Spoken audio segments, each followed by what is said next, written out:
Chris Hadfield, not content with being the first Canadian to walk in space, now you've recorded an album up there. What gave you the inspiration?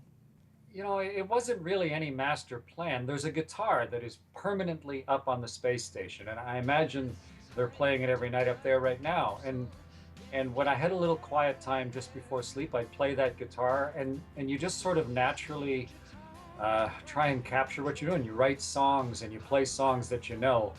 And I just thought, just like taking photographs to try and capture the experience, I started recording those songs while I was up there. And after the mission was over, I had about 15 or 16 songs total, and they've been sitting for a couple years doing nothing. And I thought it would just make sense to put them all together in an album and get them out where other people can hear them also.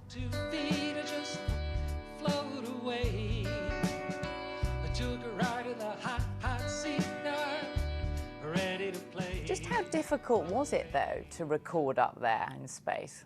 It's harder than you might think, for a couple different reasons. One is there's no proper place to record. I ended up choosing my little sleep pod, which is not much bigger than I like maybe it's the size of a coffin, you know. And so you're trying to squeeze a guitar in there to play, and then there's physiological changes. Your head never drains and clears, so you always have the feeling of a head cold, and the guitar kind of has to get held hard into place. So, but that's sort of part of it, Laura, is the changes are what helps define how the music sounds. And I'm really delighted how the music came out.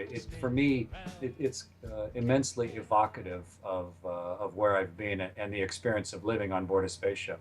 Your version of Space Oddity, recorded up there, became a YouTube sensation. With this latest album, are you hoping to make space more accessible to us Earthlings?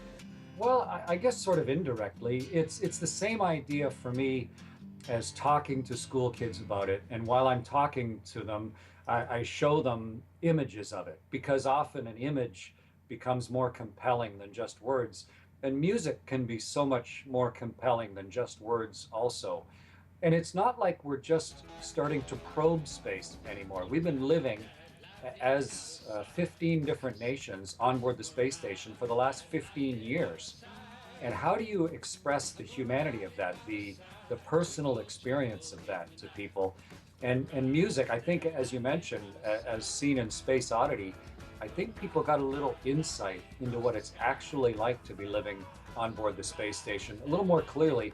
Like, you can't express it really any other way like you can through music. So hopefully people will maybe get a little more fundamental emotional and human understanding of what it's like to be off the planet.